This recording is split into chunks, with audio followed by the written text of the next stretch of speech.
Hello everyone, hope you are safe and sound from wherever you are watching this. It is unfortunate that the presentation could not be done in person. However, this is a great opportunity for me and my team to present our work at ICME 2020. I am Yashwant Venkatesha and I will be presenting the work Sparse CNN Architecture Search, abbreviated as SCARS. This work was done at Samsung R&D Institute, Bangalore, in collaboration with the Samsung Advanced Institute of Technology, Korea. I'm thankful for this opportunity and it's an honor to be presenting here. Let's get started.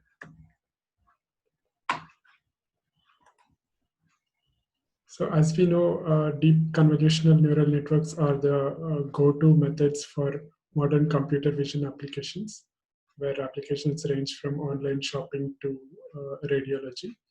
There is a growing need for handcrafted CNNs for every problem. So this task is very tedious. To tackle this problem, there have been multiple neural architecture search methods, sometimes called as AutoML, which attempt to programmatically design CNN architectures for every occasion. However, the architectures generated by these methods are generally computationally inefficient. So there is a need for further model optimization methods to deploy these architectures on resource-constrained environments like IoT devices, mobile devices. Network pruning is one such methods where we remove inherent redundancies in CNNs, making the dense network to be sparse and which can be efficiently processed in IoT devices. So our work proposes a novel technique to guide these NAS methods to generate CNN models which have higher parameter sparsity. To give a background, there have been multiple attempts at neural architecture search. One first idea was to train a reinforcement learning model to generate better CNN architectures. So often these models, the CNN architectures are referred to as child models, and the algorithm that generates them is termed as controller. And then came the first work is MetaQNN, which used a Q-learning based controller, which optimized, which was optimized based on Q-learning. And then came Google NAS, which was an RNN based controller, which was trained with policy gradient algorithm. Further, ENAS further improved on Google NAS method by reusing the trained weights. DARTS takes a different approach where different approach as in it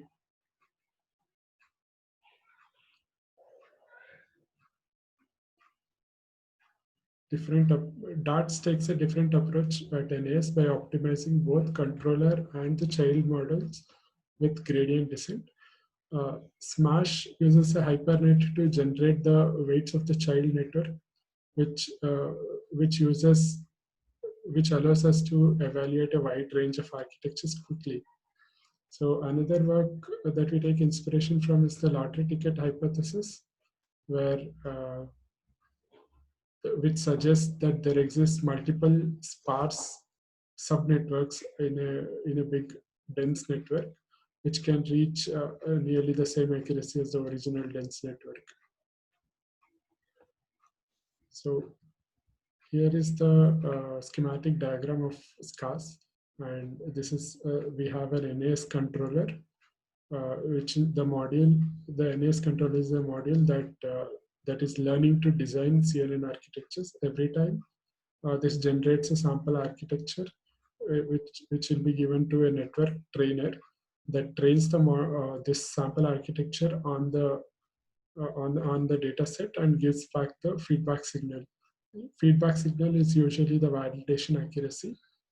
In SCARS, we introduce a pruning subroutine that is shown here as the network pruner. So whenever we have a sample architectures that is being trained in network trainer, it is given to the pruner, and this pruner gives back the sparse network. And uh, we did we give a we specify a sparsity level that is required, and the network pruner prunes the network up to that sparsity and gives back to the trainer. In this way, the controller learns to favor not only the architectures which achieve better validation accuracy, but it also favors the architectures that are resilient to pruning. And this can be thought of as the as favoring the winning tickets as per the lottery ticket hypothesis. So to validate the robustness of our method, we tested SCARS alongside different approaches to NAS.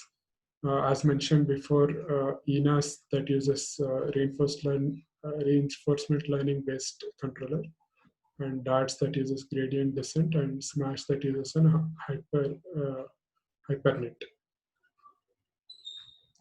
So we also believe it can be extended to other NAS methods as well, even if we happen to come across a better NAS method in the future. It can the SCARS method can also be used alongside the new NAS method. As we can see in this diagram, we can introduce the pruning subroutine easily into ENAS, and this is the diagram where we introduce the pruning subroutine into DARTS. In a similar way, we can introduce pruning subroutine into a new NAS method as well. Moving on to the results part, we applied our method on CIFAR10, CIFAR100, and MNIST datasets. We analyzed the results to see if we are able to achieve significant reduction in the model size determined by the number of parameters in the model. And we also consider a number of multiplies and accumulate operations. And we see if we can achieve this with less than 1% drop in accuracy. And this graph shows the trend of the model size versus sparsity. And we have accuracy plotted on the right-hand side. This line shows the accuracy, and these bar graphs are the number of parameters. As we see, the reduction in model size is much steeper compared to the drop in accuracy. Moving on. Here we plot the multiplies and accumulate operations, which can be used as a proxy for the load on the processor and battery. So accuracy remains nearly flat up to 60%.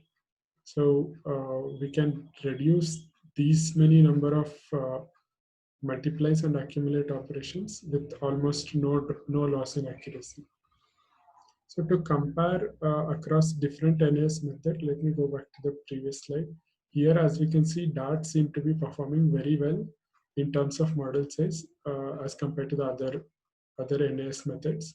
But however, if we come back to MAC performance, we see that DARTS has the highest among all other NAS methods. And this is because we have different search space across different methods.